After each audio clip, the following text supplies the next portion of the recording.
Hello, everybody, and welcome back to another episode of Come on, let's hear The it. cool down. That's what we're doing today. That's Wonga, too nice. That's smooth. nice. Matthew, come on, that was a bit too I can't formal. compete Too with that. formal. I mean, Come on, try come on. again. Try again. That's Come no. on. I'm not even. I know what I am. Yeah, we Austin's got a lot to cool down from. That's why. That's why. It's too hot. Too hot. Okay. I mean, if we're gonna cool down from a slightly dubious 1-0 win at Watford, I mean, okay, Dubious. Nah. dubious. Six. I think only six Premier teams. Six teams actually got 3 points this weekend, and we were one of them. So it's 5 or 6, something like that. I mean, Wonga, on that note, it is an interesting point that you bring to our attention. It is one of the few teams to get all 3 points, and our other members are missing this evening. So I don't know if it's because they knew you were going to be louder than usual. I was going to be very loud on top of those guys. I've already taken care of Silo. He's down. I'm standing on top of him. Now next is Liverpool.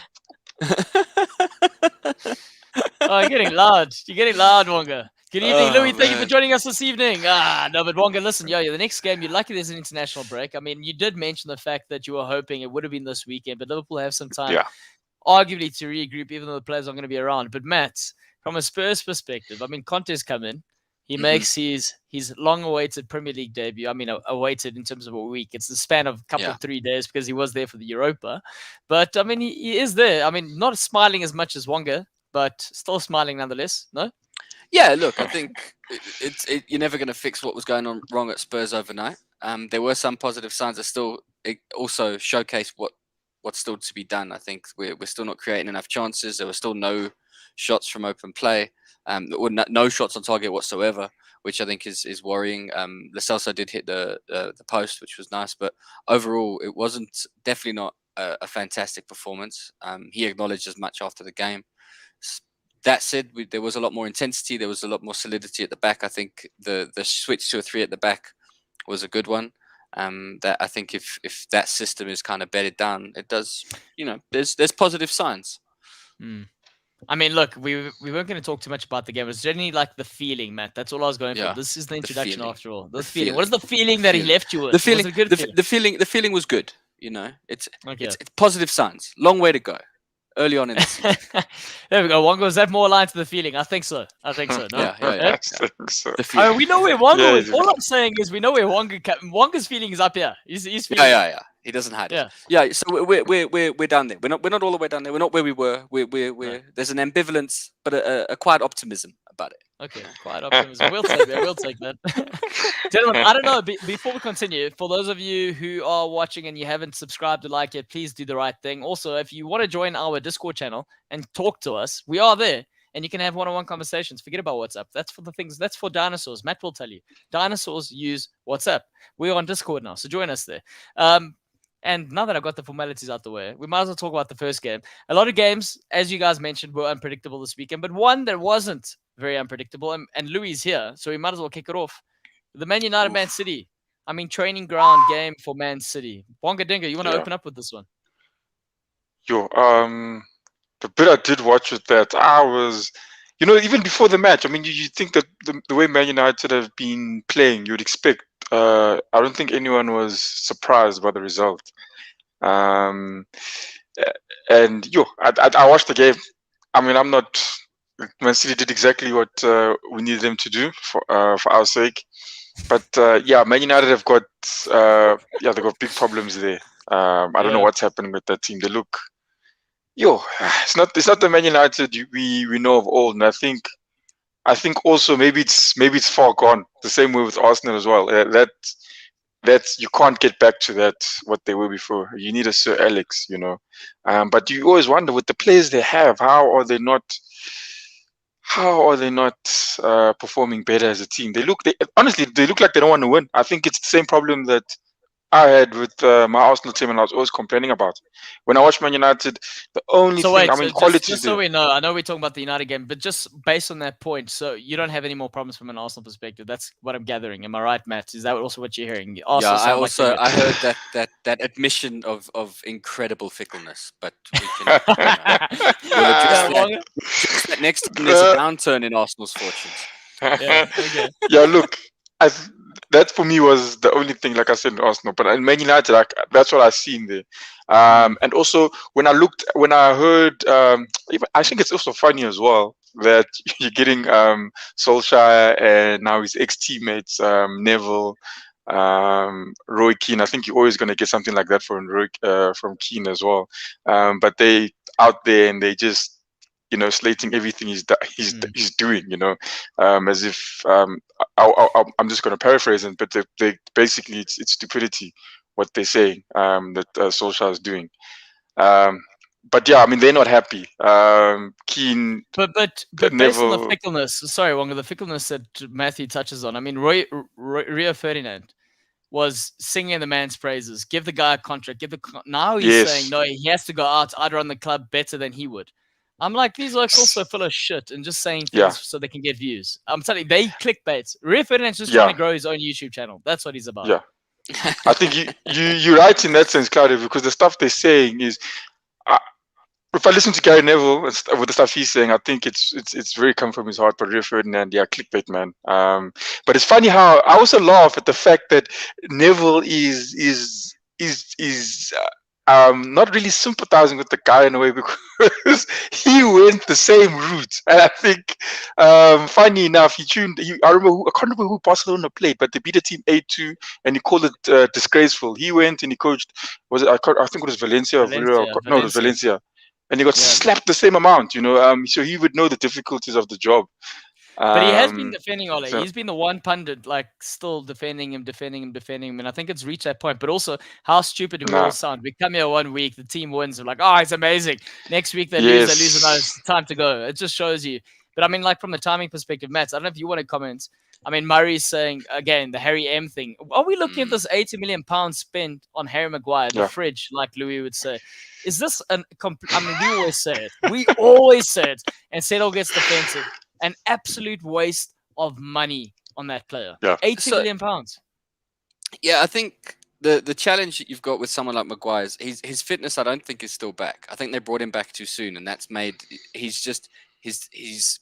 he's never been the quickest player anyway, and that's really showing in his movement on the field. And like a lot of players, Harry Maguire seems to struggle when he's in a bad run of confidence. He seems to his decision making goes off. He gets out of position badly. Him and Luke Shaw seem to be not communicating the whole game. They were just running into each other, or they would both leave it thinking the other one was going to get it, and that for Silva's goal, but not a Silva's goal. That was what happened. They both kind of stopped. I think Maguire thought Shaw was going to get it. Shaw thought it wasn't going to get to him. They both stopped, and then Silva slipped to the back and put it away. And I think that wouldn't normally happen. They've been playing together for a significant period of time now. They're not like these new dudes who've just been slapped into a side. So Harry Maguire, I think when Harry Maguire plays well, what you get from him is that playing it out at the back, that calmness at the back. His positioning is normally, quite good. He's very good in the air. But when his confidence is gone, all of that falls away. His positioning is terrible. His decision-making is bad. His communication doesn't work properly. And you saw it on against City. De Gea was basically doing all of that. He was the one calling out to defenders. He was trying to get people to move around. He was basically like playing with the toy defenders himself. He's trying to move them around to stop shots that he's going to then have to stop. It was the back line stuff, which is damning on the coaching, because they've been playing together. He's been in for 3 years. This is a system they've been building. Varane admittedly is new, but the side, he wasn't even playing this weekend. But the defensive kind of group is a settled bunch. They've been playing together for a long time, and I think the fact that they still have these moments where they just can't stay in touch, and the brain switch off, and they don't know where they should be, and they're playing players on side that they've been doing, and that to me is a sign that the coaching is not quite there, or Maguire shouldn't be back in the side, and they shouldn't be playing him. Yeah. But from a psychological perspective, go ahead, Bonga. Yeah, you see, that's, I think, the Matthews mentioned as well. It's also been something that's on my head as well, is that Man United captaincy. It's very sketchy. I'd even say, I mean, even my team, I'm not even satisfied with our captaincy, to be honest with you. But I wasn't at a point, but I mean, now the captain stepped up. But that's another story. But then now, if you looked at Harry Maguire, it's You know, if you if you look at your captain, he's the guy that he's driving everything. I'm not saying he's not going to make a mistake, but he's what did I remember? Who was it? I forget his name, but it'll come to me. He played for Tottenham, the striker. Was a Scottish guy. It was Keane as well, I think. Was Keane. it He's Robbie Irish. Keane, he's Irish. Robbie Yeah, Keane? yeah. Yes, Robbie Keane. Yeah, Irish. Yeah, sorry, my bad. Then he even said it that in terms of his captaincy, he would take captaincy hands down because he was willing to make mistakes. He was willing. He was that guy willing to make mistakes, push the Yeah. guys, and he was willing to put that pressure on him. But when I look at Harry Maguire, I don't know. I mean, he's put it on. He's wearing the armband. I just can't see how it's helping the team. I can see it in a Liverpool, like the top four. I can see them in a Liverpool how it's helping them. I can see in a Chelsea how it's helping them. But Man United, I just don't see how I think the the captaincy biggest assistant. issue. I think the biggest issue now with United, from top to bottom, from management to players right now, is the leadership, the leadership sort of positioning, and who's Yes. actually in the leadership position. I think that's the one thing. Also, the psychological effect of a player like Varane coming in. You've got a player like Maguire going, oh, this guy's real caliber. Maybe undermines him a little bit because now he's playing and he's doubting his own talent because he's playing next to such a star player. And other players not playing, and they're like, shit, if we don't perform now, I'm really in the spotlight. Never mind the fact I've got Ronaldo up front, who should be captain. And you've got all the players. And I always said as a player, when I used to play, you can feel if you're comfortable within the team, and you can feel if their eyes watching, waiting for you to fuck up. There's a huge thing. And at the moment you feel like you've earned their trust, then you play with more confidence. You feel good, and I feel like there's a position now in the squad, and it's obviously it's come to the surface now. A lot of blame's getting put on Ole because he doesn't know how to manage the situation. But there's a lot of uneasiness within the team, and looking at the players around and going, I can't go to war with this guy. He's just not good enough. I'm looking at the calibers of other players in the squad, and also what's that Celo sort of coming out saying that he's now considering playing Sancho as a right wing back. It's I pure saw mess. some of that. Yeah, I saw chaos. some of that. That's Chaos. no, if that's true, that's ridiculous. But what the heck? What? That's madness. Yeah, I don't know. Check this. Louis is saying, geez, I like Chatty Wonga. It's like he's a new man. Bro, he's a new man. He's found his voice. New team, new man. That's what it is. But even that, Claudio, like Varane, if you look at Varane, he's also come in. Obviously, I'm speculating, obviously. We don't know much, but he's come in from Real Madrid. He's had a Sergio Ramos right next to him. So by the time he came in, Sergio Ramos is a cemented man, and 100% Varane is following Sergio Ramos, not the other way around. He's definitely keeping this guy in check. He's got everything in control there. In fact, the whole team. I mean, as obviously at the armband. Yeah. Then you come to and even in you can even say the same thing for his country as well. But then now he's come here to Man United. Maybe he's also, he needs to be that person listening to someone up there. And fair enough. I mean, you've come to a different team. I would also expect the captain to be telling you where to be, what to do, and how you fit in there now. But now if you're gonna come in there and no one's sure about anything.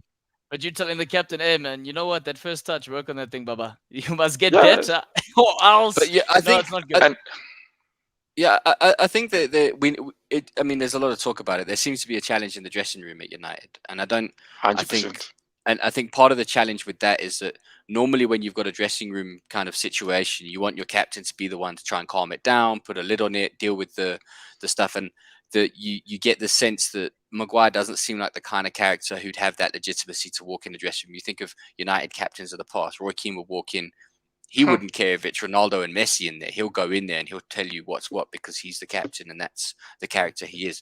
I think someone like Maguire would struggle to be heard over the likes of Ronaldo, even some of the what we would consider more junior players in United. People like Rashford and them would probably feel quite confident to speak up in front of Maguire, and it would be hard for him to kind of control the situation and calm things down. And that's going to contribute to kind of that dissent and that sense of confusion. And none of it is helped by some of the stuff Ole is doing. If it is true that they're considering Sancho as a wing back, I mean, this is one of the most talented wingers of of the time. You know, we've seen what he was doing at Dortmund. Fair play. There's a lot of adjustments to do. I also read a thing today that he carried a bit of an illness when he first came to United, quite a severe ear infection that kind of affected his ability to get up to full speed and all of that stuff.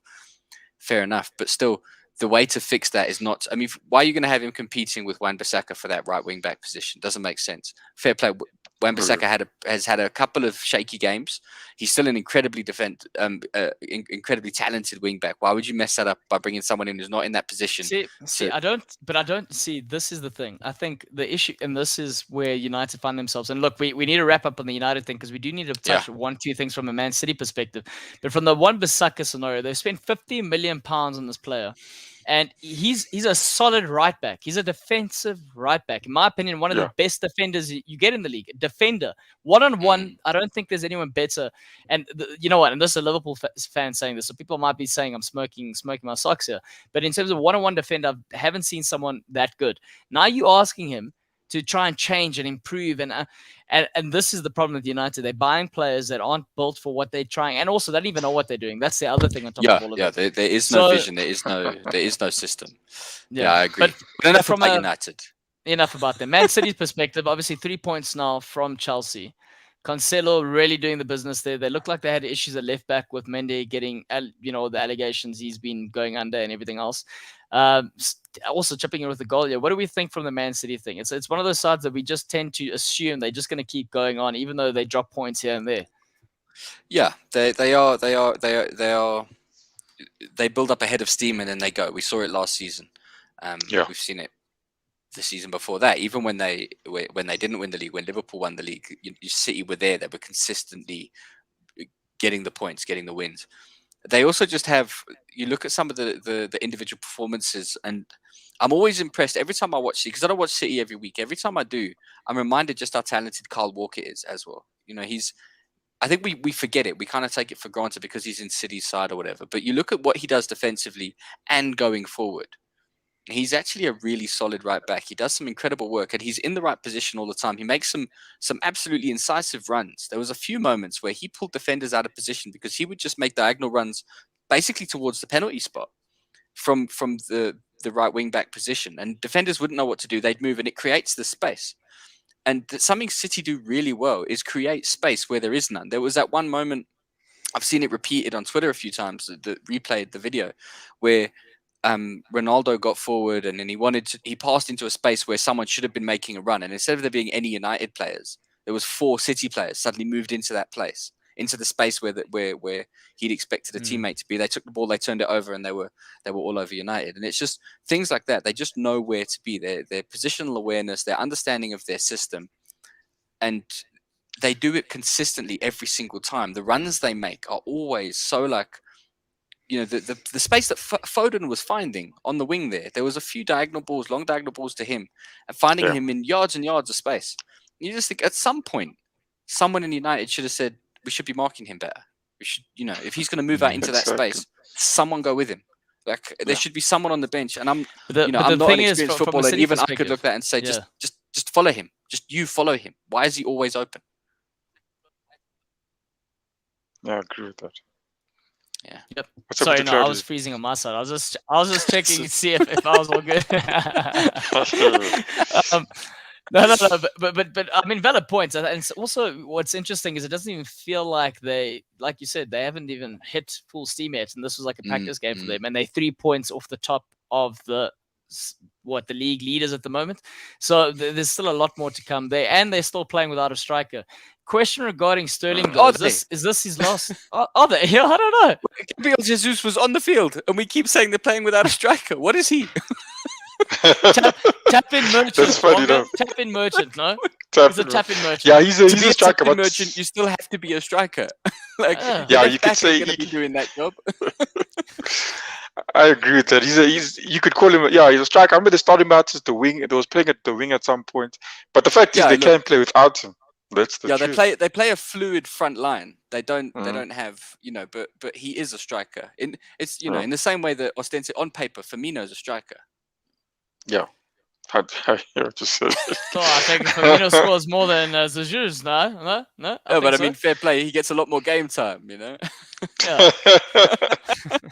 Gents, with Sterling, is this the last season we're going to see of Sterling playing in Man City colours? Yep. I think it'll depend on the development of Grealish, to be honest. I think if Grealish, because Grealish still hasn't entirely proven himself. Although that said, Foden could end up just taking both their places because he's just his vision and his touch is phenomenal. They probably didn't need to spend any money at all. They could have just taken him. But I think it depends how far Grealish comes, and then possibly that he might move along. Okay. Wanga Dengue, you still there? But yeah, for me, I'm just surprised about this whole Sterling situation. He's when he got to Man City, I mean, they took him from Liverpool. They were like he was praising Sterling, saying everything about his potential and all of that, and now it's all of a sudden even they've gone. They spent 100 million on Jack Grealish, and now he's not playing. Sterling is telling other people that he would like to go. He doesn't mind going to Spain and stuff. And Pep Guardiola now is praising. I mean, he doesn't need to praise Grealish. They already spent 100 million on him, and now he's praising Mahrez, saying that looking at the potential of Mahrez, saying that Mahrez could be one of the greats if he fixes a couple of things. And that's exactly what he said about Sterling when he got in Sterling. So I'm just trying to wonder what's happening with player-coach relationship there. It's definitely something's happened there. Something has definitely happened there that we're probably not aware about. But yeah, that's what I just find interesting with that. So I don't know where it's gonna go, but well, he does do that. I mean, I think he did that at Liverpool, and that was one of the reasons that he ended up leaving. He gets to the point where he gets too big for his shoes, where he thinks he's entitled to a certain position. And look, I might be speaking out of turn, but at that time, I'm speaking on what I saw from when Liverpool did the behind-the-scenes documentary. No. But remember, there was behind-the-scenes documentary with Brendan Rodgers, and it completely backfired. But Sterling, it was actually with those moments where Sterling was back-chatting Brendan Rodgers and that sort of thing. It was at that point where the player wanted to leave. So we could consider that as a possible something. And we know Pep Guardiola doesn't mess around. If once he's discarded you, you are. There's no way you're coming back. And that's actually, I think, what I'm trying to ask is do you think that's happened, or do you think it's just the guy can't get game time because of the 100 million spent on Grealish? I think it's a mixture of things. I think there's a mixture. You got to bear in mind, a lot of these players are. Hey, Jason, you could be right. He's claiming load shedding, but fake news. He's in the dark though. He is in the dark. Either way, he's either sitting in the dark or under a dark cloud. Yeah. But yeah, so I mean, the thing is, a lot of these players are hugely ambitious. I'd be surprised. I reckon probably more than half the famous players have at one or a time or another shouted at their coach and wanted more game time, wanted a specific position, wanted more of the ball, because that's the kind of people they are. They know how good they are. They want to get the best. So I think modern managers know how to manage that. It is possible that he's not happy being perceived as kind of second class to the new signings and to some of the other things. But he's still an immensely talented player. I think if he goes to Spain, it will be he's not going to go waste away at Zaragoza or something. He'll play at a serious level. He'll go to Barca or Real Madrid. Please, Matt, it's Zaragoza. Come on, this is why Zaragoza. You need to get the red lorry practice. Red, what is it? Red lorry, yellow lorry. Come on, just before. Lorries, I'm fine. I'm fine in English. I mean, I'm not going to rattle off Spanish geography for you, but but yeah, he's I think he's still a huge player. He could do it. Any side would be happy to have him. Any side in the Premier League would take Sterling, and I'm sure. Yeah. If Barcelona could find some money down the back of the couch, they'd happily throw it at City to get hold of him.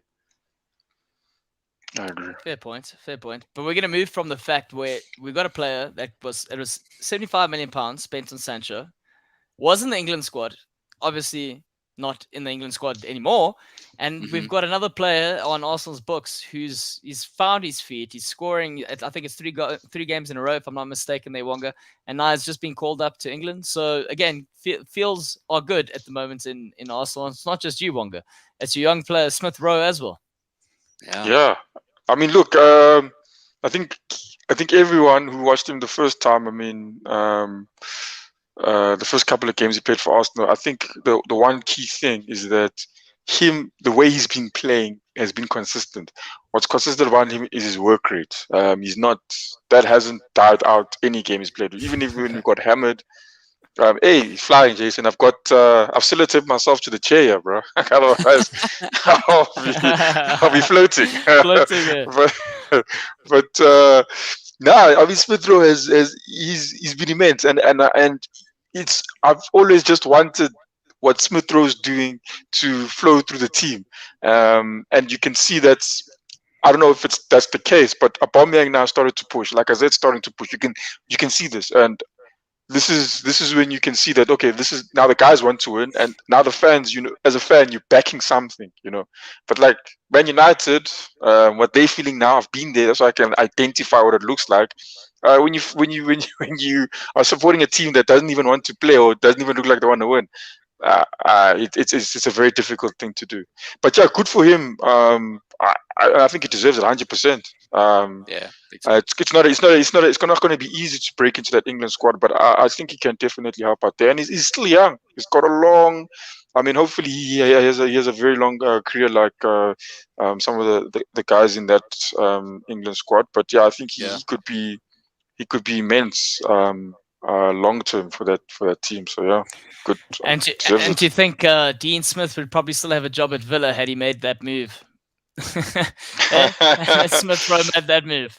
Yeah. No. I think it's good. He actually, it's obvious he stayed for a reason. He's got the number 10 for a reason, and yeah, I'm happy with him. Can't lie to you. Happy for him and with him. But now, are we not going to talk about the dubiousness of the goal? Huh? Because there's a lot of complaints. A lot of complaint from Watford fans and neutrals around Arsenal not giving back the throw after it was put out for an injured player. Watford put it out, and then Arsenal threw it back and played on. They didn't give it back to Watford. And there was a lot of obviously it's not a rule, but it's kind of a I won't lie to you. I didn't. Yeah, it's I won't lie to you to say that I understand what actually happened. I did watch the game, but that I didn't notice. What I did notice was, hey, there goes Claudio. He's running away because it's going to be his turn soon. Anyways, what I did notice, Matt, was if there's anything I was going to complain about in that goal, it was when I can't remember who it was, but they bumped into another player. I think they bumped into Saw, and Saw was breathless, knocked the wind out of him. And then they said we played on from there, and then we scored. I thought that's what the complaint was about. Okay. That's what I think the complaint. I heard the complaint was about that. Is that and the funny thing is that there was an same incident that happened when Shaka got injured. The same match Shaka got injured. He got clattered, twisted his knee, and that he was he's been out for. It was a serious injury, And who was the play against, man? But they went on and they scored a goal. It wasn't even looked at in the media. No one blinked about it. I couldn't remember it. Yeah, I couldn't even remember I didn't even remember. Yeah. And now and if you look at the situations, they look identical in the fact that the man has been clattered, and directly afterwards, right there outside the box, guy goes and he scores. And I was with my cousin, and the funny thing is when Arsenal scored, I was celebrating, and then I see the replay. I was like, oh no! I was like, no, what is he doing? What is he thinking? That was careless.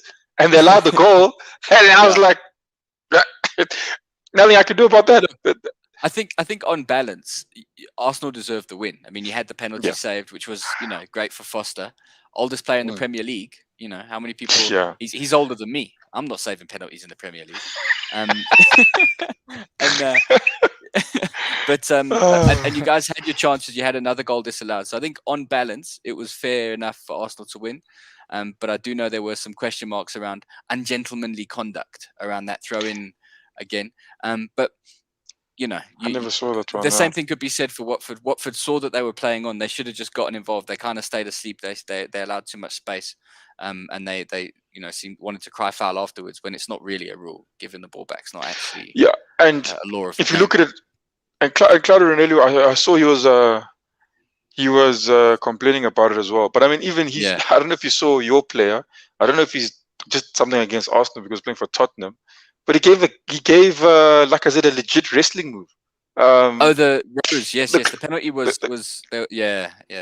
And that could have been with the red card. You know, that was crazy. It could have been. He was quite Yeah. lucky to stay on, and he was very lucky that the penalty got saved because it was Yeah. it was an absolute moment of madness. But he seemed to struggle a little bit the whole game. He is that little bit older now. I think his pace was a bit off. There was a few times where you saw Rose having to scramble back to try and make up for it. And I think it's a shame because I love Danny Rose. He's done so many amazing things for Spurs, but it does look like he's against a very pacey attack. He is starting to struggle. I think with that, like I think for me it was more of his decision making. Like he'd go press a player at the wrong time and then actually leave a gap for a thing. Gap. But I kind of felt sorry for him because I've been watching his games and it seems to happen every game. Against Liverpool, they were ravaging him. I'm pretty sure half time they were like, Salah, come, you can see he's weak. Let's go get him. It's not nice to see a player playing bad and then other teams, pouncing. But that's the reality of professional football. What Jason is saying, they've been doing it to Trent week in, week out. So I mean, they're targeting him. That's for sure. So that's just anyway. But as you say, Jason's saying. I like what Jason's saying. And he's saying high press and players are buying into it. I think that's the key thing about this is that before, especially beginning of the season. Maybe the players were, there were some players I didn't agree with. Hey, there goes Claudio. But anyways, there were players I didn't agree with. And I said this last week was the holding, the chambers. There's no one here, and watching here that would put those guys in their defense. And there was a Shaka as well. There's no one here that would put a Shaka in the team. And you say, you have him. Okay, so would you replace him with any player in your team? No. So.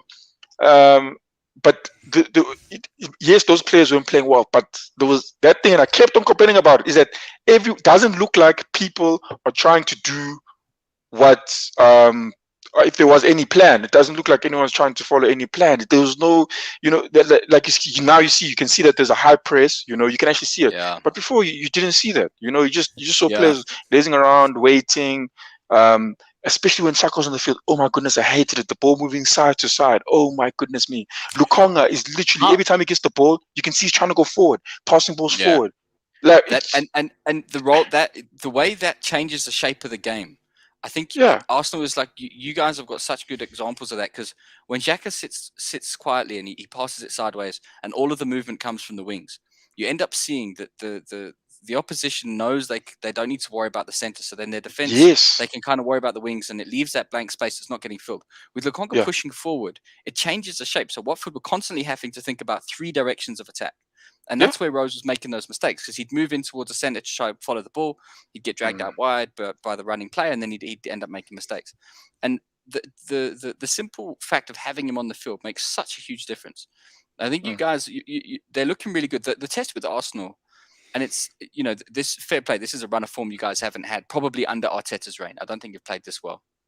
And then, but the test will come when there's a sticky situation. If you lose a game or you have 1 or 2 bad games, then if Arsenal have still got the aptitude to bounce back, because they've always had that kind of that mental thing where as soon as they start to have a struggle, they close in on themselves and they become very, very defensive, and then they struggle. So I think Arteta's done some amazing work to get them here. They've shown incredible resolve to bounce back from where they were. I mean, people had written them off. Seriously, we had. We very much written them off. And the fact Wonga knows that very well. Is already huge. And if they can maintain it over the course of the season, we could be looking at a serious challenge come next season. And who knows? Top 4's not unthinkable at this stage. Is that true? If Arsenal beat Liverpool, will they be above Liverpool? Is that where it is? Yes. So Liverpool are only 2 points above Arsenal at this moment in time. And the next game is against Arsenal. So if they do, it's written in the stars. You ask yourself. I mean, Arsenal were just at the bottom. We're at the bottom, and everyone here was at the top. And you ask yourself, what the hell were you guys doing at the top? Like we're here. We left you here, came back, and now we're really going to put you guys underneath us. Like, what the heck were you guys doing at the top? What the heck is going on here? And I know exactly what's going Arsenal, on here. Hang on, Wonga. I know exactly what's going on. It's every Thursday, pre-match mooty. It's just the name of our show, but you're taking the shit literally. You keep saying every Thursday, every other team above us needs to drop points, and they're doing it. I don't know what bones you're throwing, but it seems to be working. but look here, Yeah. Claudio. And even they what Akil saying, if Arsenal beats big, if not a big, Akil, the if is like this. If I can see it, even maybe that big. Is it at If we Anfield? beat, huh?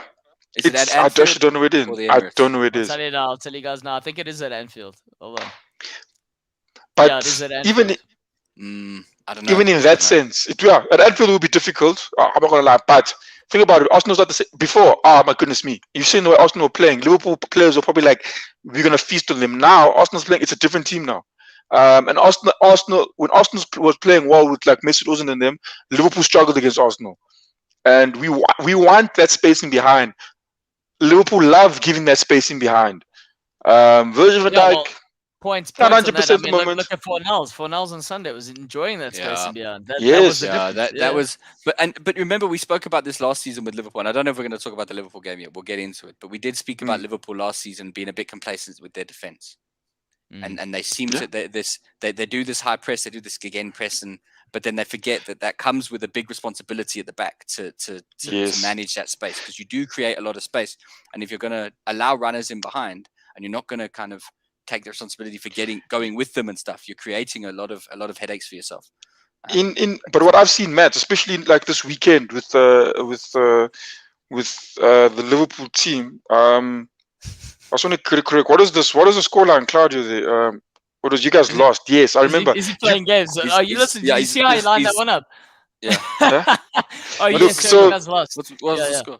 Oh, what is it? Yeah, okay. Oh yeah, Did you sure, guys play? lost. Did you guys? Did you? What Okay, nice one, guys. Chop. You see why But, Arsenal fans need to stay at the bottom. That's exactly why they need to stay. Yeah. at the bottom. No, look, it's a London team, so you're gonna obviously struggle. But listen, when Liverpool are down, there's a time. Obviously, now you gotta commit them in forward and stuff. But even at times, what? Let's say I won't get carried away if I was an Arsenal fan. Hey, I'm not getting carried away. We're here. The fact is, we are here. I don't understand. I mean, one way. Carried- we are here. on this show, and you are clearly getting carried away. Yeah, yeah. I'm getting carried away. You literally Listen. said you need a sellotape to keep you on your chair because you would be floating away right now. So let's Yeah. Guys, we're let's at take it easy. the bottom. We're at the bottom. You can be We're happy. at- You can. We got Yeah. smashed 4. We got beaten by Brentford. Okay, but not many teams have beaten Brentford. Well, Brentford got we beaten got smashed this 5, weekend sorry. by Norwich, By Norwich. Who are- Yeah, and yeah. they sacked the manager. and they are We considered 10 and 3. We considered 10 and 3. Yeah, it was. Goodness look, me. I think Arsenal are on the up. There's a serious good momentum about them. The sterner tests will arrive than sneaking a cheaty goal against Watford. But you'll see how it goes at Liverpool. But yeah, the Spurs game. So this was an interesting one. Ooh. Both sides in terrible form, realistically. Everton having a bad run, and both sides looked it. I watched the whole game because I love punishment, and both sides showed flashes of what they can do on a good day. Both sides showed there was some really good passing from Spurs. I really like the way we move the ball around, both in Europe against Vitesse and this weekend against Everton. There was some really, really nice passing, just good movement off the ball, creating space. But the finish, the final ball just wasn't there. The finishing was off. They didn't have a single shot on target again for a whole game, which is a really damning indictment on our attacking, our attack. So and Everton for their part as well just didn't attack properly. They kept putting in these crosses that are perfect for Dominic Calvert-Lewin, and he wasn't playing because of injury. So they put in these perfect crosses, and there was no one on the end of it. Again and again and again, and they were really good. They were definitely going to trouble our defense with them, but there was no one in an Everton shirt to get on the end. And I think it did kind of highlight just how much work Conte still has to do. There's a long way to go for Spurs to get back to where we want to be and where we've got the squad to be. But there was also some positives. I think the 3 at the back system works really well. I've seen some talk just today actually about Spurs potentially. So they played 3-4-3, and there's a chance they're thinking about changing to 3-4-1-2 to kind of have that creative midfielder linking the midfield and the attack, which I think could really work well in our case. I think a front 2 of Son and Kane with someone creative behind them could really kind of potentially be what we need to kind of unlock that lack of a finished ball at the moment. But yeah, not a great result. Would have been nice to sneak a win. Lo Celso hit the post late on, which would have been really sweet. But on balance, it was probably a fair result for both sides. Matt, what did you make of the red card? It was a weird one, because when they gave the yellow, I thought it was fair straight away, and then obviously the ref got called to the TV. And whenever they call that, they want him to change it. And it did look like a really bad tackle. And I think the thing is, it looked like he did really go for the ball, but he did it with his leg really high and with his studs showing, which you're not meant to do. That's the first thing you're taught. Don't go in for a tackle with a high leg and studs out and stuff. So it looked really bad. And on the replay, it looked even worse. In real time, it was kind of hard to tell. But in the replay, what the ref obviously got to see on the TV, it did look really harsh. And I think if the ref had seen that angle when he'd watched it, he might have given a straight red. I don't know. Presumably he would have, otherwise he wouldn't have made that decision when he watched the replay. But I think it was potentially a bit harsh. But it was very late in the game, and to be honest, I don't think either side. I don't think it impacted the result. I don't think Everton were seconds from a goal. You know what I mean? I think it was. And they can obviously appeal. I don't think they'll get away with it, because by the letter of the law, it was probably a red card. But it was a bit harsh. I think if that had happened to Spurs, I'd be pretty cut up about it. But I don't think it impacted the result. Is I guess the nicest thing you can say about it. Okay, fair enough. But seeing as you were the eyes on this game, and you were obviously focusing on Spurs, but from an Everton perspective, when you were seeing their performance and where they're at, even with Rafa Benitez right now, look, it's not many games in. I think it's how many games? 11 games have been played this season. Did you see enough from Everton to go like Benitez is managing to get his message across to the players, or do you think they're also a club all over the place?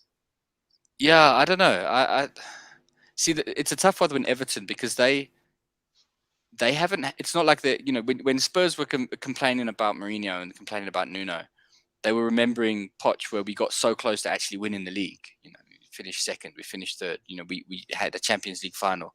Everton haven't really hit the heights lately, so it's hard to know with Everton. And I don't watch Everton every week, so maybe I'm talking out of turn. If there's any Everton fans watching, please correct me. But it must be hard for them to measure, because maybe this is as good as they can be at the moment. The league is very competitive at the moment. Everton's squad is probably not the strongest. They've got a couple of really good players who could maybe play at bigger sides. But I mean, like I said, they didn't seem to have a plan B, and they hadn't planned for not having Dominic Calvert-Lewin, because they were still putting in the endless crosses that you would expect him to get the end of, and he wasn't even on the field. And they were shaky at the back. They weren't. I mean, they were lucky they were playing us, because we couldn't. Apparently, don't know how to score goals anymore. But there was a couple of moments where there was space that a better side would have exploited. And they lost the midfield battle. I think Spurs had probably the better of the midfield tussle during the course of the game, and that's probably not a good look. I don't think you want to come out looking like you were lucky to walk away with a draw at home to Spurs at the moment on our current form. So if I was an Everton fan, I'd probably be asking the question. You've seen a couple of clubs now have pulled the trigger. They've got rid of managers that weren't living up. He's probably done just enough to earn himself a bit longer, because he is Rafa. He knows what he's doing. You would presume, and they're not. It's not like they're in a relegation battle. But I think I would have been hoping for more. I think as Everton fans, they were probably expecting to be, because he's basically just doing exactly what they were getting last season, right? It's basically done what Ancelotti did. And I suppose he's no better. No, I think he's done worse. I mean, look, he started all right, but now the last 5 games, 2 draws, 3 losses, and 3 consecutive losses. And I think that's maybe where it gets a bit tricky for him. And next game is Man City, so it's not looking too good from a Rafa perspective. But also, when we look at the players he brought into the club, they weren't exactly showstoppers. I mean, there were players that he loves a bargain sort of purchase, and for him as a manager, it actually works out when he gets a bargain player, because then he manages expectation and he goes, look, I'm actually overperforming with the players that I got. And he loves that narrative from my journey of following him. As soon as he gets bigger players, I actually think that's when he gets found out, when he gets given money and trying to sign players that can make a difference. So it's going to be interesting to see how that plays out. But I mean, Akil's saying it was such a dead game that Spurs wouldn't have scored, even if they had 2 more Everton players sent off. So yeah, I think he's right there. Look, I think the changes that he did make when he brought on Lo Celso, for example, I think Lo Celso he offered a bit more. And that's probably prompted the talk about maybe we need an attacking midfielder sitting behind our strikers, because there was a bit more dynamism there. Not enough to force a goal, and Kane is still off the pace. There was a couple of nice passes. There was a moment where Kane found some space and put a really nice through ball for Moura that unfortunately didn't come to anything. But there were flashes of it. But yeah, we probably needed a few more players sent off and maybe a couple more hours before we were going to get a goal. Well, look, Liverpool got goals over the weekend, but it didn't quite go their way. And it was the egg on the face that people were saying was going to happen, and I was adamant that it wouldn't. But it happened. I have a theory about this. I wanted to check. You remember last season, we thought Aubameyang had been swapped for an evil twin who didn't know what football was for a little while. Yes, yeah. Has that happened to Alisson? Because he did not look like a professional goalkeeper for most of the game. Look, the interesting thing about this. Yeah, have a laugh. Let's like once he's complaining about Ramsdale doing the thing for him. So I don't even know what's going on there. But look, from an Alisson perspective, it's just one of those that, as a goalkeeper, if you have a bad day, it gets really thrown in the spotlight and a lot gets called to question because at the end, the results on the line when a keeper has a bad day. Not quite the same if the striker misses 3 or 4. He's always got, possibly if he gets a 5th one, he can still win the game. The goalkeeper makes one mistake, he's in big shit. And if he makes 2. If he makes 2 mistakes, but wait, before we go into the actual mistakes, there's a lot to discuss here. That sort of mistake, if we're gonna unpack the game starting off, right? We go, okay, the first goal that's conceded from Liverpool's perspective. As a footballer, do I say that's a free kick? Do I say it should be given? No. When I played, I always thought keepers they shouldn't be protected like that, and that should. In the past, recently, has that been given? Yes, that's constantly being given, right? If we're looking at previous stuff, am I saying that should have been given? No, I agree with the decision. I think it's one of those that the keeper comes out, he mistimes it completely, he gets caught off guard and then tries to make a meal out of it. But like I said, I've seen them given in the past.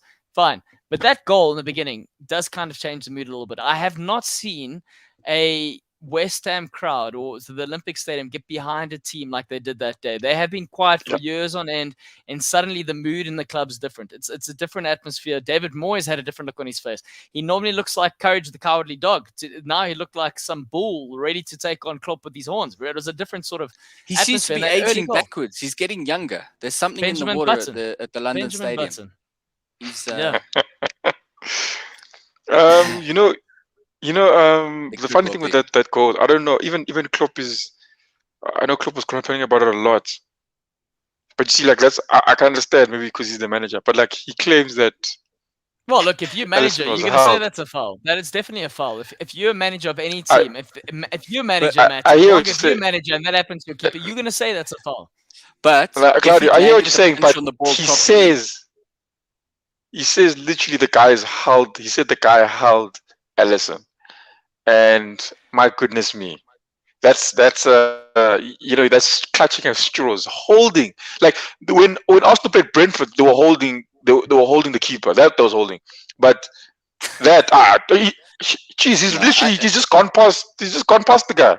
I can't understand it, but yeah, it's frustration. I get it. He wants to win. Yeah, look, I think the challenge is sometimes you're going to have a situation like that where you could argue maybe he was a bit unlucky not to get it, whatever.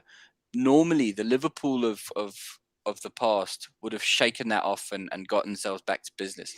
This time round, and I think you're right, Claudio, I think part of it was down atmosphere at the stadium. I think the West Ham fans really did.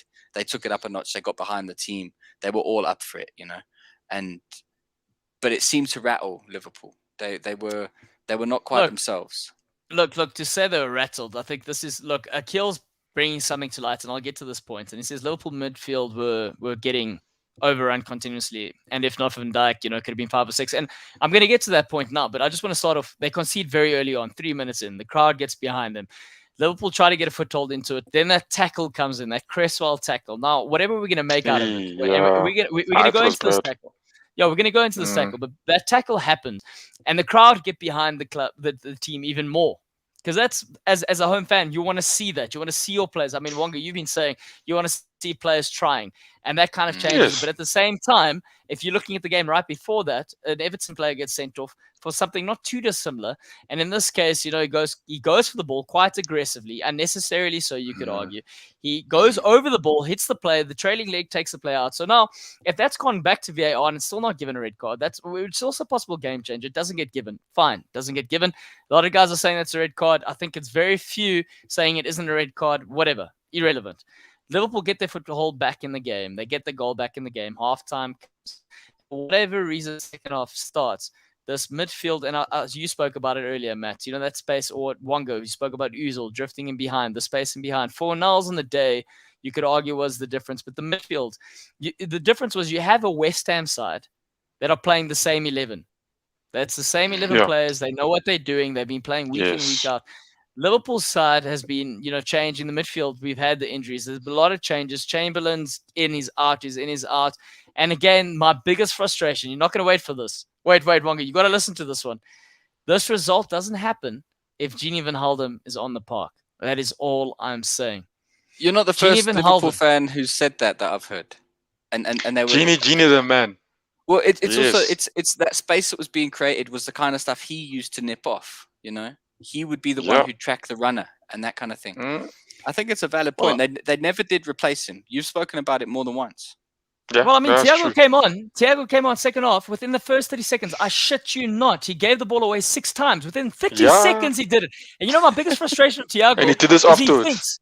He thinks his job is to give this picturesque sort of pass. Sometimes he's about 6 yards from he can just drive the thing on the floor. No, he needs to loft it in the air and give the whole team time to get back behind the ball. I'm like, what the fuck are you doing? He has to pass it in a certain way. Like he can't just be a normal chip. It has to be like a turn the chip. It has to be a look away. Every time. Can you imagine what his highlight reel must look like on YouTube, guys? It must be a thing on YouTube. That thing's great. Shit. But at the same time, what it doesn't show you is like Van Halden, and Van Halden he never got muscled off the ball. He never gave away the ball.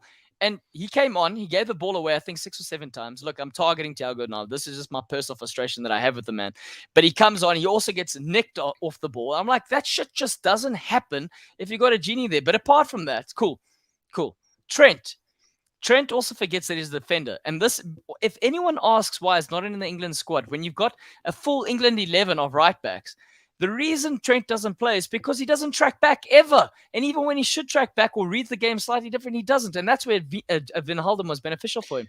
And, we're going to highlight Alisson, right? We're going to highlight Alisson for the mistakes that he made.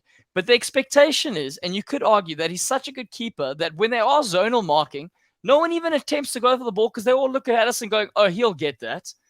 Trent doesn't even attempt to put his head on the ball. Not once, not ever, never. I was going to say that, like, for all the jokes about the second for the mistake for that goal, and whether or not he should have got it, whatever. The truth is, those players that he was competing with were unmarked. So Zuma, free run, a complete free run, and also something to comment on that. West Ham, I think 32 goals from set pieces, most goals scored from set pieces. Something they were doing often, they were targeting Trent at at right back because they knew there was that space in behind. Set pieces, they knew they were going to have space in to run because no one is marked. Also, Zuma being marked by Mane. So I think there were a lot of things that Liverpool did do wrong, but also frustration. It shouldn't be much of a frustration because look, it's their first loss in 25 games. Not many fans have the luxury of saying that. So I've got no complaint there. And it was a bad day at the office. Fair enough. And I'm going to take that. Yeah. But is there not at some point, at what point do we question the fact that Trent still isn't improving defensively? He's being coached by the same guy for a significant period of time. He's not going to improve defensively. He's just. But you know what, Claudio? How much of that is down to coaching? Because he is a right back. It's got nothing to do with coaching there. He knows what he needs to do. It's not rocket science. He's a young player. But it's not rocket science. It's positional. Yes. If you look at what he's doing, say for example, I think it was the second goal where it gets picked up in the midfield. It's quite a high line. The thing gets played in behind. All he really has to do is just, as soon as he's lost the ball, he's already out of position. He needs to know he needs to get back. The attempt isn't there. He kind of half-assed it. He's so spoiled by the centre-backs that he has who cover for him constantly and the midfield that he actually takes the foot off the gas a little bit, in my opinion. Claude, that's what I was gonna mention in the just when I was speaking about when I mentioned the Arsenal team. That when you look at when you look at Liverpool, when you looked at Liverpool when they were down, in fact, the whole game is that I don't know if they do it every game because I don't watch them that often, but you can see that there's a point in the game where they actually rely. That's why I said I don't know. Is it the players not tracking back, or is it them as a team saying no? We'll rely on our three, maybe three defenders who are back, and then we'll try to hit them on the counter. Is that I don't know what it was, but that's what I saw. Guys will not literally come back. At many times there were three defenders. I never it was Van Dijk. I didn't even see the other guys, but I just saw three at the back. Obviously, and then obviously for me and Van Dijk, like Akil was saying, Van Dijk was dealing with that. He dealt with it, and then I think the idea was then, okay, look, these guys have committed maybe 4 on 3. We should have more men up front. Is that? Don't you think that was more of a tactic than Trent not coming back? It's no. It's something they've done season in, season out, and like I said, they're spoiled by the luxury of that Rolls Royce player that they have at the back who's able to read. But we know he's not firing at all cylinders, and also I think on the day it's not. Now we're nitpicking. Yes, Alisson, obviously, terrible day, terrible game, what. But I don't think there were many players in that Liverpool side that have performed 6 and above in terms of where to rate them out of 10. I know Van Dijk would definitely be up there. And arguably, you could say Origi, because Origi, and Matt and I were talking about this, Origi is the type of player that you start him. He's not smart enough to play within a system. He's not smart enough to be in the build-up or involved, but you give him 15 minutes and you say, go get a goal. He is the man. He is the man for you. So you could say, that is something to look into. But again, the midfield three is all over the place. If Fabinho has a bad day, it's going to be a trouble. Yeah. And that's one of the and Chamberlain is trying to impress. So we know what Chamberlain does. Chamberlain loves running the ball, loves going forward. And it's just one of those things where the balance is not right. And players, it's just the cohesiveness of not playing week in, week out for the midfield three, unfortunately. I think that's what it was. And it was West Ham that capitalized on that. With Trent, Claudio, I'm not too sure if you know anything about Trent and his development, but with him, he looks like that sort of player that was maybe playing even on the right wing, even in the centre mid, but he had a good foot, but it was not good enough to be in that position. And now they've put him at the right back because obviously he had that ability to whip in the ball. I don't know because look, he can't defend that well. I'm asking. So look. And this is but this is the thing. You either, as a midfielder, look at Chamberlain. Chamberlain's not that player who's going to put in a last-ditch tackle. He's not that side. He will get stuck in now and then, but he's not going to be that player. And I think if you're starting out as a midfield player. Yeah, if you're starting out as a midfield player, it's a different sort of defending that takes place. When you're in midfield, it's about reading the game, intercepting at the right time, and catching a player when he's not looking off his guard. That's what it is. When you are at right back, and this is why I say Wan-Bissaka is really good. When you're at right back, it's confrontation. It's one-on-one. It's a player running at you with the ball, and you really got to be confident as a defender, know where to put yourself as a positioning. And that's also something that he doesn't know how to do. So on that point, Minu even had to track back at one point and make the tackle for him, which I found quite funny. But about his development, he was a player that was earmarked, and not just earmarked by Steven Gerrard. And Kirsty was actually in Liverpool when this happened. They were actually briefing the players, and they said Trent is a player to look forward in the future, and this is a player that's going to make a huge mark on the club. And I think, look, Akil makes a valid point. I don't think he says he doesn't think Trent was the worst player, and Trent wasn't the worst player. I mean, Robertson was far worse than him at left back. I mean, Trent still gave us something going forward, and he still scored the free kick. And listening to me ramble on, I'm getting into it. So he wasn't the worst player. I'm just highlighting the flaws that frustrate me, that at the end of the day, if your job is a right back, there's certain capabilities that there was a point where as the right back, he was just chilling up front and he went down the middle because he just had the free license to go, we need a goal now, so I'm going to play striker. He legit did that for a good 3 or 4 minutes. And I thought, as the right back, you need to be coming out wide. Why is he up there? Because he just decided, no, he needs to win the game by himself. So he definitely sees himself in the mold of a Gerrard, in the mold of, he needs to lead on the front foot. And that's just where he's at. But yeah, it was just a bad day. And also, I think a lot more needs to be said from a West Ham perspective when we see a Moyes growing into role. Yeah, they were growing into the role. They've got good players. You could argue that this is even the best side a Moyes has ever coached, in my opinion. So, and it's no different when we're looking at the players that they have. Antonio up front and 4 nulls.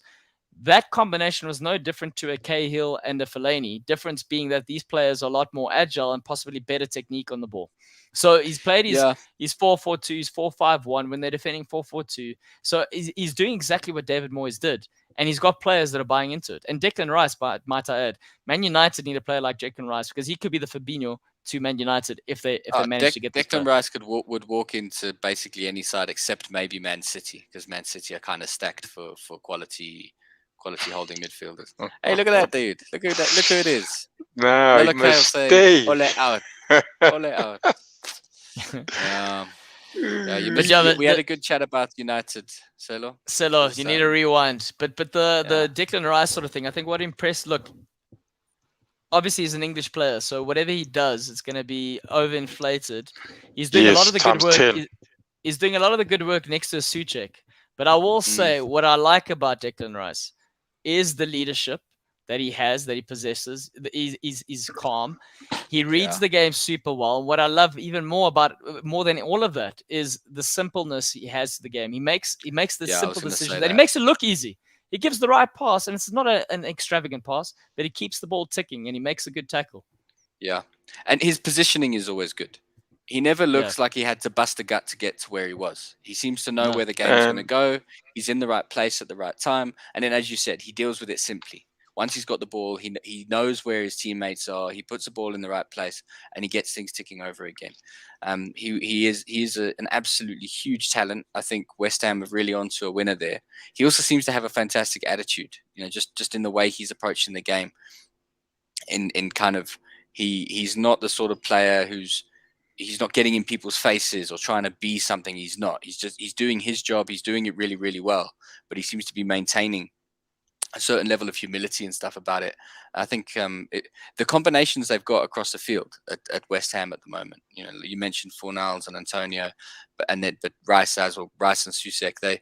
They've got some really, really smart players who are doing really smart stuff. And I think they could read that comment there, Matt. So Akil says Declan Rice has grown in stature and his mentality is elite. Probably the best English player in the world right now. I think on current form, that's a very good shout. I would argue potentially Foden might be touching him at the moment. I think Foden is also in a run of fantastic form. I think Smith Rowe. Wonga, I'm waiting for these names. I'm waiting. Smith Rowe is invisible, doesn't exist. Dead. Yeah. I think, but a very good shout. I think on current form, Declan Rice is immense. And I think what's also nice is he's doing it at a side that's also collectively hitting their straps. West Ham, as much as I'm not a West Ham fan, obviously, it is nice to see. It's nice to see Moyes doing what Moyes does and achieving really well, and the squad coming together. It's a good story. It's a feel-good story in an era of uncertainty. We should all love West Ham. James, maybe love is a strong word. I've got two questions. West Ham, second best team in London, yes or no? And then third one, first one, second one, whichever. My numbers all over the place, like Liverpool's goals that they're conceding. The other question is, David Moyes back to United. I said this last week. If Moyes hadn't already been to United, he would be getting offered the job right now. People would be crying out for it. Oh, yeah. Ramsdale, also a very good English player. Yeah, Ramsdale playing well. He's the best English player in Arsenal, that's for sure. But look, in terms of second best side in London, I think, probably current form, you'd probably pick West Ham at the moment as the second best side in London. I think that's fair to say because they are also in the Europa League as well, and they still got a good run of form. Europa and all the other cups as well. They've just beaten Man City in that EFL Cup. You can definitely say that. I don't think in that sense Arsenal. Yeah. If you had to take a punt on West Ham in terms of how their season plays out, do you think they finish top 4? Do you think they win a trophy? Do you think what do you guys think is the possibility here? What worries me with West Ham? Well, if I was a West Ham fan, what would worry me is if key players got injured. Take out two key players in that team. You take out an Antonio. You take out maybe Declan Rice. If anyone can break those legs, they maybe just gets a twitch or something. You know, I don't see anyone. It's a big difference between a twitch and a broken leg, mate. Yeah, no. I mean, I don't mean broken in the sense like literally. Okay, but I mean, okay. Let's say he gets injured. I mean, for like 2 weeks, and Tony also out at the same time as well. Do they keep their run of form? That'll be the good big question. That the team would need to answer if they were to finish. I would say top 5. I think That would Akil's answer. saying this right, saying with all due respect, Moyes has found his level. This is what he's best at, making a mid-table team punch above their weight. And I think that's exactly it. I think he's found himself in a situation where he was at Everton. He likes playing the underdog story. He resonates with the underdog story. I think you make him the top dog, and he lands up biting his own tail. I just, what Akil says there, United was too big for him, and it still is. And Moyes has found his level. West Ham are currently above United, so his level is as it turns out. Above United. That's the truth. It is maybe true. I think the United managerial role is a big one. I think it's not like a normal managerial role. I think once you get into a club like United, there's a lot more politics. There's a lot more, how many other clubs have millions of fans around the world calling for the manager to be changed? There's not many. And I think that's it is true that maybe that came at the wrong time in Moyes' career. I think it's affected the way he's approached football since. But I think he's done a good job at West Ham, and I don't think he's made them punch that high above their weight. I think he's got a collection of players. You look at that squad; they deserve to be fighting for in and around the European places. How many of those players would? There's plenty of clubs in the top 6 at the moment who would gladly take players from West Ham. So I don't know if they're punching that far above their weight. I think they deserve to be competing at this level. There's signings as well. They've just made some good signings that have hit the ground running. I mean, Settle touches on the fact Zuma, that was a good signing. I mean, Rice, Suchek. Rice obviously came through the academy before Nulls. I mean, the day he had against Liverpool, fantastic. And he came from Villarreal, Spanish player, so good buy there.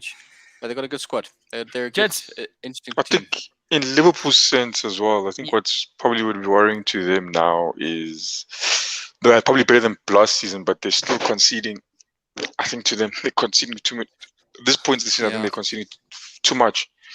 When they I'm just looking back at when they won the league, they were doing what a Chelsea would have done. What Chelsea is doing now, they've only conceded 4 at this point in the league. Yeah, I think Liverpool were one thing they did. They didn't concede, and 1 goal was enough to win them a game. Well, that's the only champions. Premier League champions always don't concede, and right now you're right. Chelsea 4 goals, Man City 6 goals, Liverpool 11 goals. That is far too many if you want to be considered in the title competing race. I mean, they would be considered in the title race, and I'm just saying in that sense, they're conceding far too many. Yeah, definitely. But you wanted to say something, Matt? Well, I mean, we talked about it last week, or maybe the week before. I can't remember now. But we talked a little bit about Liverpool having an element of complacency around how they approach certain games.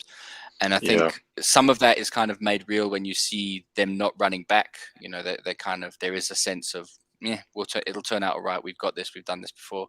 I think when we spoke about it, we mentioned if they are going to sort this out before January, which realistically they need to do, because then the real tough times are going to come when they lose a few players and all of that stuff. They need to, because I think the risk for someone like Liverpool is at the beginning of the season, they would have been saying we should be going for another title challenge here. We should be competing there or thereabouts. And as it stands, by January, they could be out the title race. I think for me, that would be a worrying thing for Liverpool, given the squad they've got, the expectations they had coming into this. Yeah, look, I think especially also, Louis saying don't forget Bowen. He also had a great game. Does he say do not forget Bowen as best English player? Because best English player must be. That's a bold shout, Louis. No, he's been good. No, Bowen's been good. And he's been bad, but Look, just touching on the Liverpool sort of, hopes towards the end of the season, just looking at them, I do think Liverpool will get up for a Champions League run. I think, especially considering the fact that Wonga loves throwing in my face, the whole African Cup of Nations is coming and losing money and so winter's coming, bro. Winter's coming. So I do think that they get up for a Champions League run. If they get top 4 this season, considering what's going to happen, it's just been too many changes already in that midfield. We just need a consistent 11 to guard week in, week out. And unfortunately, I don't know if they're going to like you guys have already pointed out, they are conceding too many goals, and we're now all of a sudden relying on Trent Alexander set pieces to bail us out, and that's never Hey, that a was a solid goal, game plan. Yes, That was a great free kick. Great free yes, kick. And that's what he's and you see, and that's where he's at assisted right by now. who? Who assisted? Salah. All right, gents. Okay. Go on. Yeah, I think Gents. Akil makes a good point. He says what he meant is if he finishes top 4 at West Ham, he'll be manager of the season, but at United, he'll be seen as a failure. The expectations are different, and that's very true. You know, he is completely right there. I think the and that burden of expectation is probably what's driven. Unless you're Ole, of course, that you can do whatever you want. The man's gonna dance in all our graves. That's my new saying. Ole will dance in all our graves. We'll be dead and buried. We'll still be managing United. Guys, But think it is true, him. and I think, but it's also worth a question. If Ole was managing West Ham or Spurs and doing what he's doing, would he be under as much pressure to go? Maybe that's also worth thinking about. Yeah, that's a good point. If he'd been managing Arsenal over the last 3 years instead of United, think where Arsenal were finishing and Arteta was getting all that hassle. If he'd been sitting there top 4 with Arsenal, people would be like, Ole is a maestro. Ole knows, trust the process. But it is, and I think he makes a good point. Akil makes a good point. United expect more, just like Liverpool and City and Chelsea expect more as well. I think if Liverpool were to drop out of the top 4, for example, there'd be huge pressure on Klopp. And that would, you say that, but then there's Steven Gerrard who's looking for a job in England. But Klopp's got what 2023, his contract expires 2023. I think regardless of whatever happens, I think he's got that time, and it's not like anyone's gonna say no, you need to get rid of this guy. You know what I mean? Like even if he has a really I used to terrible think that season. was true of Poch as well. And then look what happened. He was gone within months of being in a Champions League final. But to be fair, you're comparing a manager who's already won stuff with the club and one that was aspiring to win things. But we'd never won anything. So for us, that was the heights. And yet you still sacked the man. But you still sacked the man. That's what I'm saying. You can those opinions can turn a lot quicker than you think. Even for a family club, if you were to suddenly find yourself, you start off the season, you drop out of top 4. If you were sitting 7th, 8th, struggling, slogging out results, I think Klopp could be under pressure because Liverpool expect to be competing at that level. And I think it's true.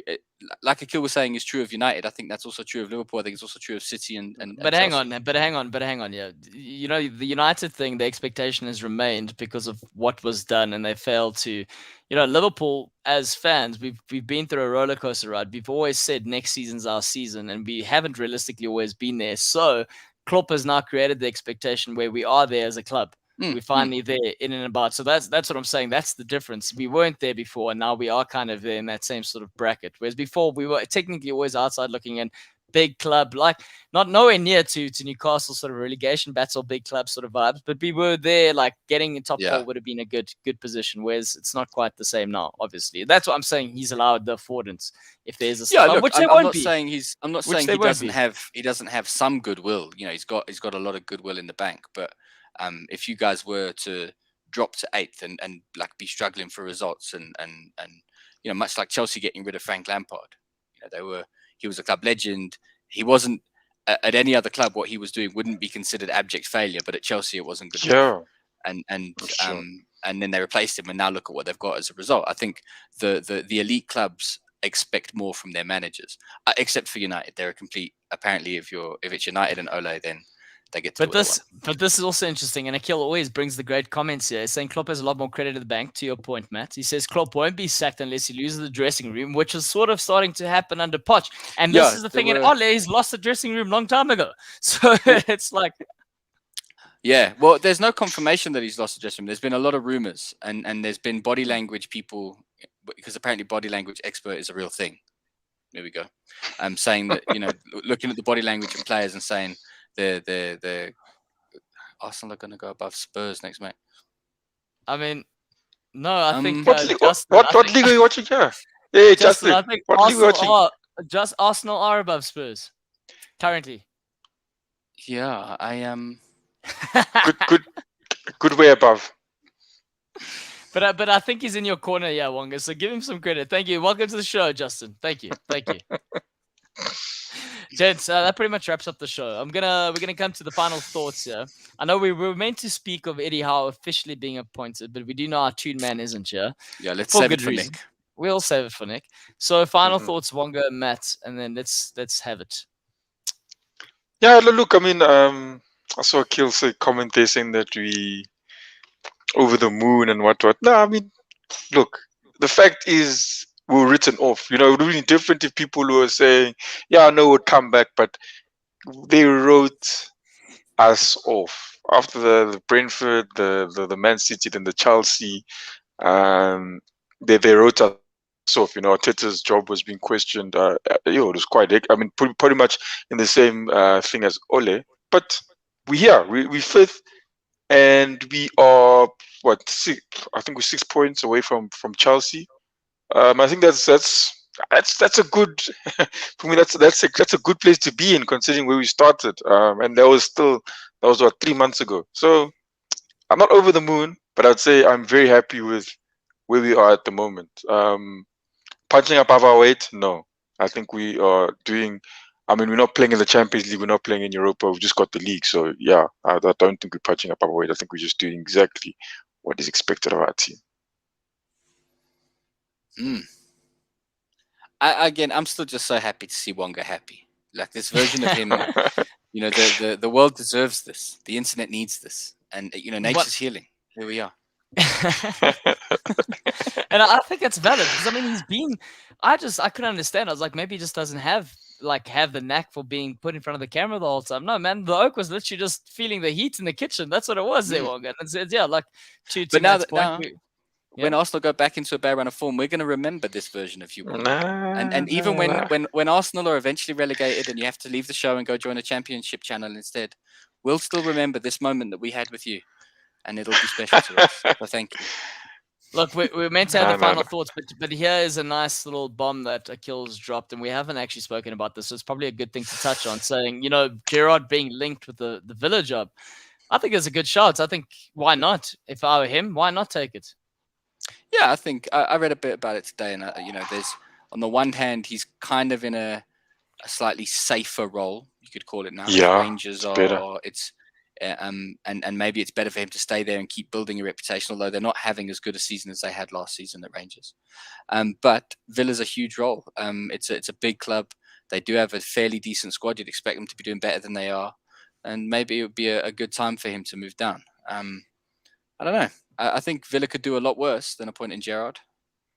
I think as a Liverpool fan, I'm a bit selfish here. I want him to take the job, get that Premier League experience under the belt. He's already done what he can do in Scotland. Go over there, learn it, you know, get the feel. It's different being manager player. You know, it's different being a player versus man. Yeah. So let him. And also, Villa's not a bad side. You know, they did spend some money on players. They did lose a key. Yeah. So it's one that he can, if he does do something with, you know, then definitely he might be putting Klopp under pressure there, Matt, according to what you're saying. If he does something well with a side like Villa, I just think let him get the trade under the belt and actually get some Premier League experience as a manager. Wonga, I don't know, what do you think? No, I agree with you on that one. I think from him, I don't even think he would want to do that. Jump straight into a team like Liverpool, coming from Rangers, or you know, like a Man United, one of those big teams. I think Villa would be the perfect place. Sort of something that Patrick Vieira is also doing as well. Something that David Moyes went back to doing. I think it's just a good place to start. But I think if it's a solid club as well. It's a club like made in the fabric of a Liverpool, of a Newcastle. It's a town like the club that's in the town. In terms of expect. Because you're going to do a family club reference. No, I wasn't going to do a family club. I haven't sensed them coming. No, what I mean they sit together. The whole squad gets together. They eat they share their cottage pie and talk about the good old days. That's where the Peaky Blinders are from, mate. That's where the Peaky Blinders are from. They're all there having the drinks at the pub. Yeah.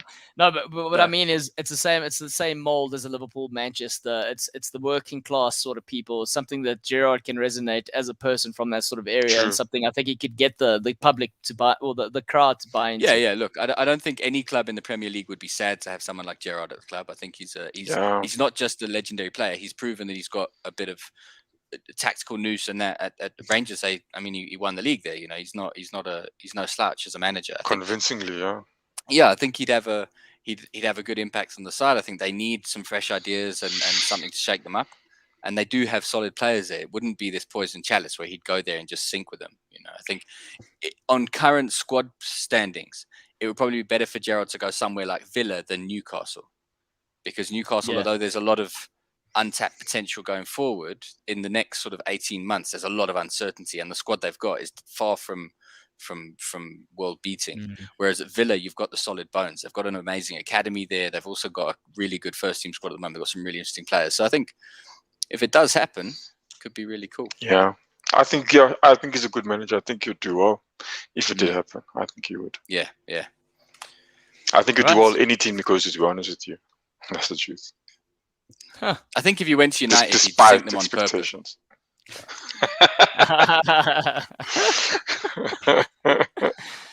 Yeah, gentlemen. he probably would. That pretty much wraps up the show for this evening. For everyone who watched and joined us, we just want to say thank you very much. And also remember, the link for the Discord channel is in the bottom. And also, if you want to buy a Goal Lounge shirt, you can also do that. And if you haven't subscribed, just do the right thing. And please, go tell your mother, go tell your father, go tell your sister, your girlfriend, your brother, your cousin, your aunt's uncle's best friend. Tell everyone to come join us, because we like making the circle bigger. Right, Bonga, Matthew, if you don't know what it be cool. Be cool. And Liverpool's next.